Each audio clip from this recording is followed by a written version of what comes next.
Yo, it is your boy Nayzel versus Wild, and you're listening to another episode of Beowulf Sessions.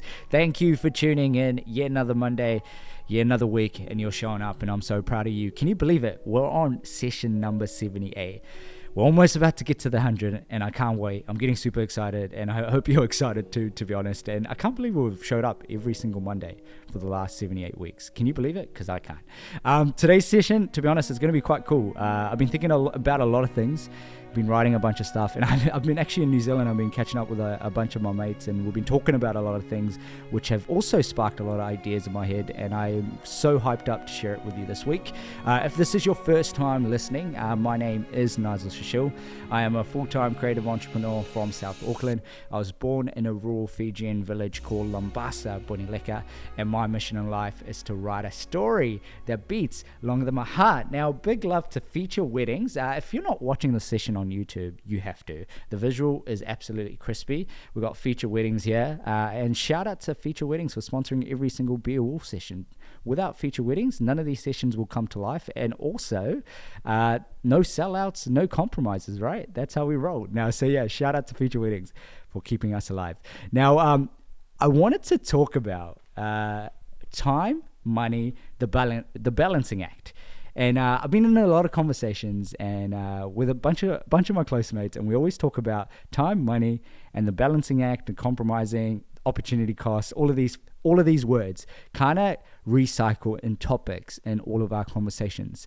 It's all about understanding how we spend our time, how are we leveraging our time, or how is our time leveraging us, if that makes sense, or how is our money leveraging us, and how is our investments leveraging us. So there's a lot of things to kind of dive into, but I just wanted to talk about time and money, and because I feel like it's a little bit more simpler to understand. Now, when I was a lot younger, especially if you're listening to these sessions and you're in your early 20s or even in your late 20s, or even if you're old, it doesn't matter. I always used to feel like I didn't have enough money in my bank to take the risk or take an idea to life or bring it to life, because I didn't have confidence in my abilities to deliver in a certain project, or be able to sell something, or be able to create a product and sell it to the market and try to create income so I can sustain myself. Being a creative entrepreneur, I've been through this process multiple times and also failed multiple times as well. But there's a thing called proof of work, which I'll try to dive into a little bit today, and then we can dive into a lot deeper in other sessions as well. But it takes a bit of time and experience to build this proof of work in your craft. If you're a creative listening to this, or if you're an artist, or if you're a musician, or even if you're a writer, even if you're a community member, right? These Beowulf sessions are designed to bring out the best leaders in our communities.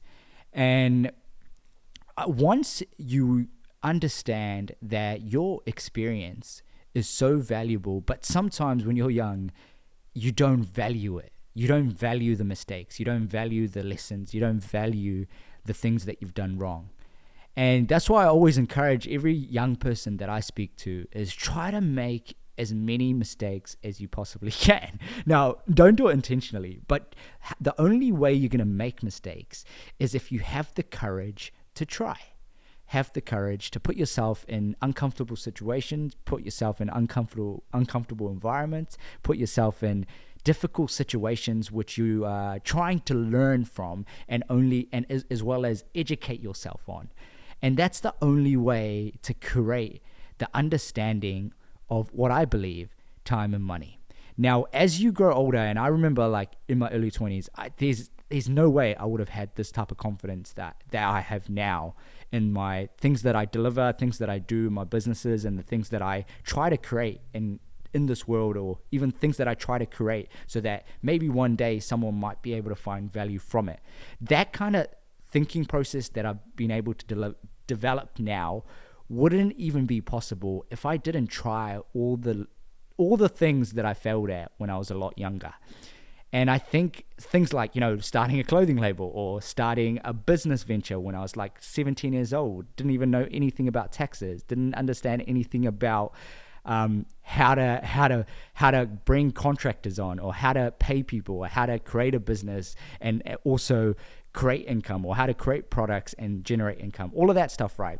And also how to even build relationships, or how to communicate with people and understand people so they find common value, and how you can create value in others, or how you can create value in yourself. All of the basic fundamentals that I believe that's required for you to sort of build that skill in yourself, so you can have the confidence in your delivery and also in your proof of work.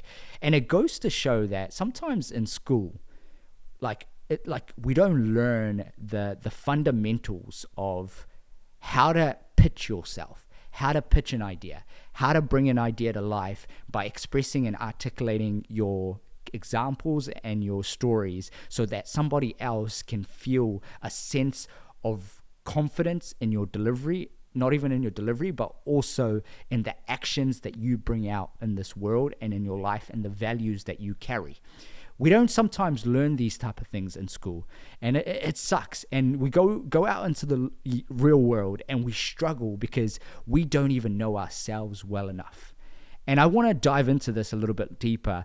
Sometimes we struggle to even find ourselves is because we lack the courage. And trust me, I've done this so many occasions when I was younger, is I lacked the courage to put myself in uncomfortable situations to learn new things, because the only way you discover yourself is by putting yourself in uncomfortable situations and trying to educate yourself in the process of new skills, new directions, new relationships, new communication styles, understanding personality types, all of that stuff, right? But sometimes we don't learn that type of things in school. And as we get older, we get more and more comfortable. Like sometimes we finish school, we go into a job and we stay at that job for like 3 to 5 years. And then we're suddenly like, oh shit, we've been here for 5 years and now you're 30, you're 25. And then you maybe find another job and you go there for another 5 years. And you're like, shit, I've just been doing this for 10 years. I've been doing the same things, but just different jobs at different locations. And now you're almost 35 and you're trying to think, oh shit, I had all these dreams and ideas in my brain, and I never ever had the courage and the confidence to even back myself for one moment. Now, I'm not saying for you to quit your job and do anything crazy. What I'm saying is the experience and the environment that you're in right now, leverage that. Leverage your skill set that you are confident in, and understand that you do have value. Now, I've talked about this so many times, but the first job that you start in doesn't mean that's the last job you're going to end up in, all right? But if you don't have the confidence in yourself to repeatedly try and fail over and over again in order to learn, you'll never be able to discover who you could be. Hands down. And once you realize that the person that you are always becoming is far more important than the person that you've been, you're always looking front, straight on at the camera. You'll never ever got a vision or a rear view mirror, if that makes sense. And I think one of the greatest things that I feel like I've personally developed, just because I've just created opportunities or tried to create as many opportunities, even if people didn't give a fuck, I just still kept trying to create opportunities. And I never looked in the rear view mirror of what people were saying, or what the world thought of it, or what anybody thought of it. I knew my intentions and the values that I cared about, and the messaging and the impact that I wanted to create in this world. And I want you to hopefully be able to create that mindset as you develop your skill, your craft as an artist, as a creative, or even as a community member listening to these episodes, is to fundamentally understand that deep down, I know you've got these dreams, these ambitions, these ideas, and now is the time to make it happen. The world needs you, all right? And there's so many problems, there's so many issues, there's so many things and values that have been misaligned. And I'm not for a second, like I talked about last week, that saying that my values are correct. But I know that deep down that the human race requires us to have the courage to pursue maybe the things that we care about, or pursue the things that might create value to make us better. And if you go in with the intention of focusing about what's in front of you and not looking at the rearview mirror and thinking about all the things that limit your beliefs and limit your abilities and limit the noise inside your mind and your self-belief levels, I promise you that you will create a mindset that will withstand adversity, withstand obstacles, withstand barriers that you might struggle with personally. And like, obviously I've talked about this multiple occasions. I've always struggled. Remember in school, like, couldn't spell, couldn't read, didn't read a book in pretty much all of high school.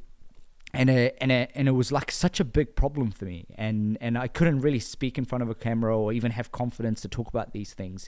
But after failing so many times and building a 6-figure business, building a 7-figure business, things like that, I've realized that it's because of those young, courageous, and not knowing mindset, but still willing to try and learn, was the mindset that got me here today, to be able to hopefully articulate my stories to inspire you to understand that it's the power of trying and the power of not looking in the rearview mirror when you fail and focusing on reflecting and moving forward.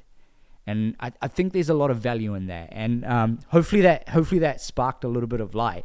But I got to go back to what we were actually going to talk about today. So time and money. So a bunch of my mates were talking about this. And you either, especially in your 20s, right, and probably your whole life, you're going to come to this point where your life is going to change, or you're going to handle a lot of change in your life, because part of life is being able to adapt to change. And you're going to have to make a decision on priorities. Are you going to think about saving more money, or looking at money as an objective? Or are you going to spend time and look at time as an objective? It's really between these two, to be honest. And I think there's obviously other factors that can play a part, but I feel like understanding these two things can be crucial, especially in your 20s. And I'm going to give you an example, right? When I was in my 20s, like, I'm still in my 20s, I turned 30 this year actually, but like in my early 20s, I realized quite early that I always wanted to create something that can help my community, can help the younger version of me, that can hopefully create a legacy that creates a chain effect, and also inspires a whole generation. But obviously those just sound like big dreams and big statements, right? What are the actions what are the actions that's going to be required for me to be able to create those kind of statements and make it come to life? It's a long process. And you're probably thinking, shit, like how is that even going to be possible? It's the tiny actions, it's the tiny consistent movement towards the things that you want. And like I talked about in last week's session, nothing happens overnight, right? It's always about consistently improving, consistently learning, consistently understanding, but most importantly, that reflection is probably the most important part. And not focusing on the rearview mirror, focusing at the task and the goal ahead of you. And I think there's a lot of value in that, understanding that. So I was talking to my mates, and we're like, okay, if you had to quit what you're doing right now, because we've got a mate that literally hates his job and hates his life right now, and we're trying to get him on the right track and trying to get his mindset back, and get him going again. Usually he's on the spot, and he's usually very, very inspired and motivated to go after the things that he really cares about. And he's just having an off patch, and we're just trying to realign him. And we went with this idea with him. I was like, okay, what do you care about right now? Do you care about money, or do you care about time? And he's like, I care about both. Okay, you care about both. So if you had no money but could spend time with everybody that you care about, or if you could spend time with the people that you love, or if you could spend time doing the things that you love, or if you had time to create the life that you want, or if you had time to do the things that you genuinely enjoy, right? Would you choose that, or would you go after the money? And he's like, but I can't go do the things that I enjoy because I need money to enjoy the things that I want to enjoy, because everything I want to enjoy is pretty expensive, or I need money for it. And then I go back to him. I was like, what have you done in the last 10 years that has made a 1% gain towards the thing that you love? See, a lot of times we don't value the 24 hours in a day. And sometimes we don't even value the 1 hour that we get free to be able to do the things that we want to do. And there's people dying on the other side of the world that would take 10 minutes of your life in any second to enjoy 10 minutes of your life. And I assure you. And I kind of just want to hopefully help you realize that you do have time to go after the things that you really, really love. And you do have time, and stop focusing and putting so many expectations on your shoulder that stops you from, looking forward rather than looking behind your shoulder in the rearview mirror and realizing putting this massive load on your shoulder that you're carrying. So hopefully this conversation helps you to unpack your shoulder, unpack your heart, and realize that you can do it. All right. And hopefully I'm living proof. I've been doing this for a while now, to be honest. And I've been doing the Be All sessions for ages, but like 78 sessions now, every single Monday, just going after consistently what I care about and the things I value. And I'm going to keep doing this. I told you already, we're going to take this shit to 500 episodes, and I want to see the reflection at 500 episodes and see what happens. And the self-learning in this is incredibly satisfying, I can tell you. I've created this triangle model. I don't know if it's a triangle model, that what I learned through these sessions, I apply on a daily basis in my business, in my creative ventures, in feature weddings, and feature studios, in feature as a creative brand. I do that on a daily because obviously that side of the business does generate the most amount of money, but it also generates the most amount of love. And I'm in this paradox, man. Like, I'm living life doing what I love. I genuinely. And obviously the only thing, like if I'm completely honest, is I wish I had, like, I'm just making the mistake right now. I wish I had more time. Sometimes I wish I had more time with people that I care about, and sometimes I don't get that. And I think we make that excuse all the time, and I make that excuse all the time.